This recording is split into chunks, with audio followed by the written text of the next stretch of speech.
Hai semua, perkenalkan Kami dari kelompok Dilarang Berhenti. dengan anggota. Nama saya Abigail Ametalva Putri Adiwibowo dari kelas 8C absen 1.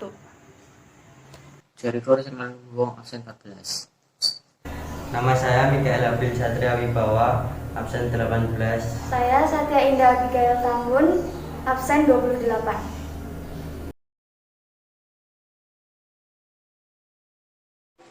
Pengertian etika berlalu lintas. Etika berlalu lintas adalah tingkah laku para pemakai jalan dalam melaksanakan undang-undang atau peraturan-peraturan lalu lintas serta norma-norma sopan antara sama pengendara atau pemakai jalan. Banyaknya kecelakaan lalu lintas sebagian besar disebabkan oleh kecerobohan pengendara dalam mengemudikan kendaraan.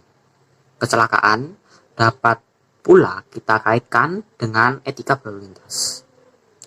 Dalam berlalu lintas, kita tidak boleh egois.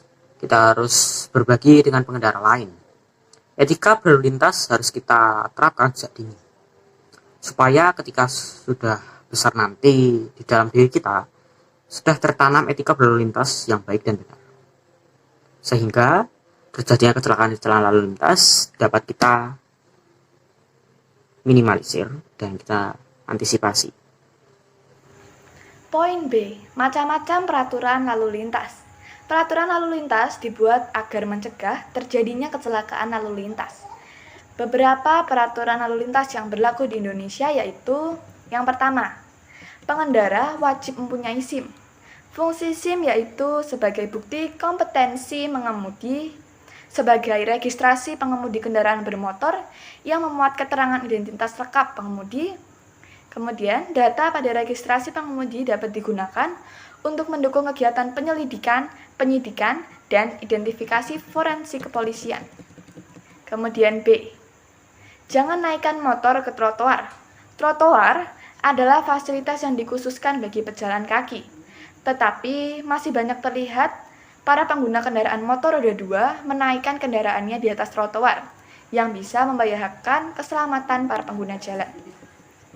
Undang-Undang Nomor 22 Tahun 2009 dengan jelas mengatur hak pejalan kaki di jalan raya. Ayat 1.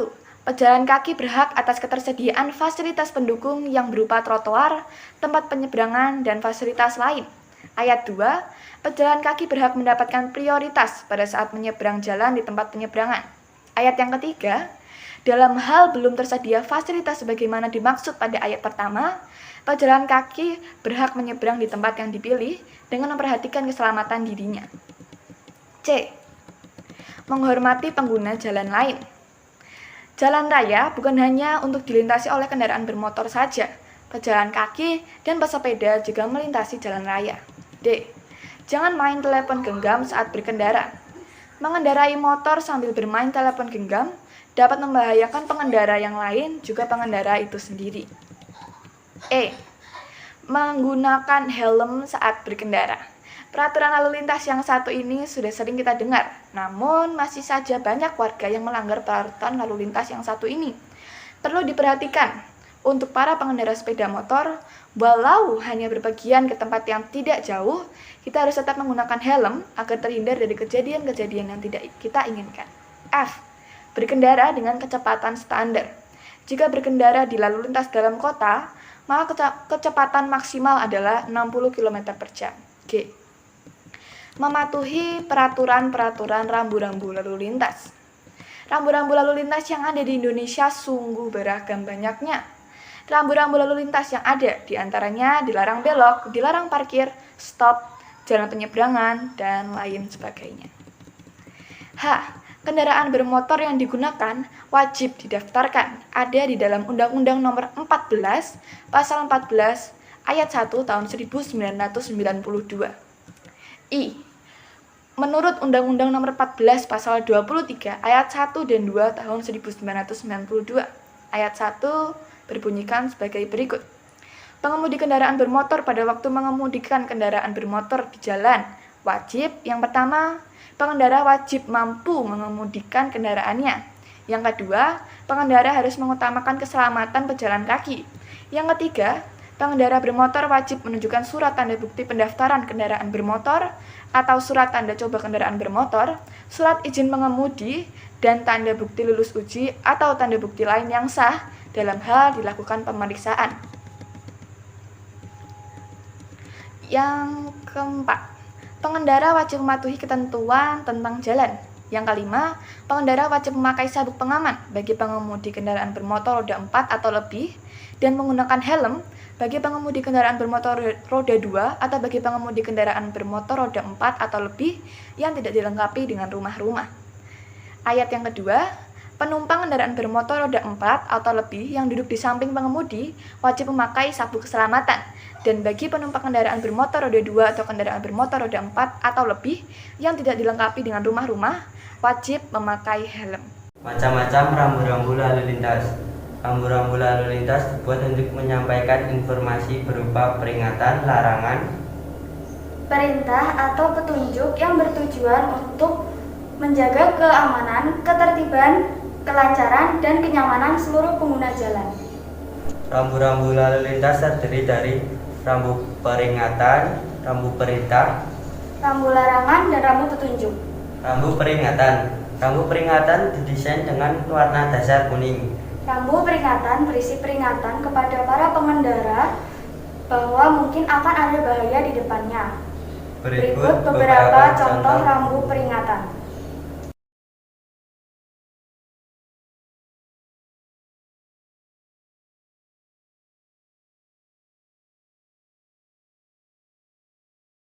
Perintah. Rambu perintah sering dijumpai berbentuk bundar dengan warna dasar biru.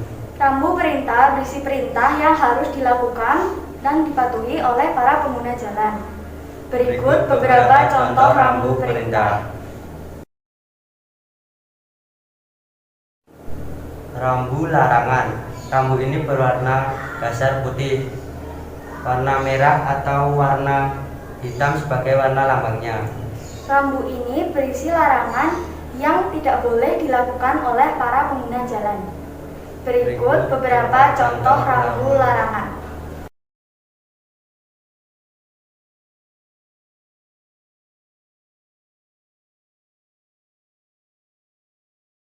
Rambu petunjuk. Rambu petunjuk berisi petunjuk nomor rute. Biasanya digunakan untuk memberitahu rute kepada pengguna jalan untuk memudahkan pengguna jalan menuju ke tempat yang dituju. Rambu ini berbentuk persegi panjang, didesain dengan warna dasar hijau dengan garis tepi putih. Berikut beberapa contoh rambu petunjuk.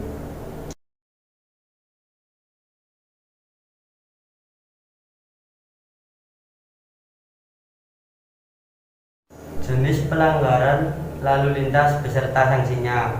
Teman-teman, banyak kasus pelanggaran lalu lintas yang sering terjadi di kehidupan sehari-hari kita. Kami di sini akan memberitahu beberapa pelanggaran lalu lintas yang sering dilanggar beserta sanksinya menurut UU Nomor 22 Tahun 2009. Bila pengendara tidak memiliki surat izin mengemudi, Menurut Undang-Undang Nomor 22 Pasal 281 Tahun 2009, pengemudi yang tidak memiliki surat izin mengemudi sesuai dengan kendaraan yang dikendarainya diancam dengan pidana kurung paling lama 4 bulan atau dengan denda paling banyak 1 juta. bila pengemudi tidak memiliki surat tanda nomor kendaraan.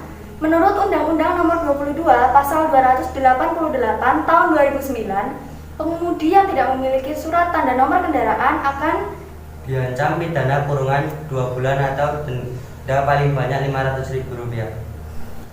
bila pengemudi tidak memasang tanda nomor kendaraan. Menurut Undang-Undang Nomor 22 Pasal 280 Tahun 2009, pengemudi yang tidak memasang nomor kendaraan akan diancam Pidana kurungan 2 bulan atau denda paling banyak Rp500.000. bila pengemudi berkendara melebihi batas kecepatan. Menurut Undang-Undang Nomor 20 Pasal 287 Ayat 5 Tahun 2009, pengemudi yang melebihi kecepatan berkendara, baik itu kecepatan minimum ataupun maksimum, Diancam pidana kurungan paling lama 2 bulan dan denda paling banyak 500.000.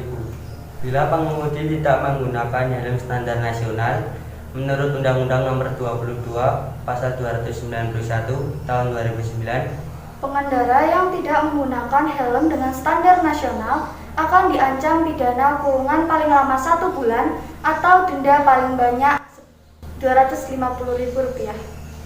bila pengendara tidak menyalakan lampu utama pada siang hari dan pada malam hari menurut Undang-Undang Nomor 22 Pasal 293 Ayat 1 Tahun 2009, pengemudi yang tidak menyalakan lampu utama pada malam hari akan dipidana kurungan selama paling banyak 1 bulan dan didenda paling banyak Rp250.000.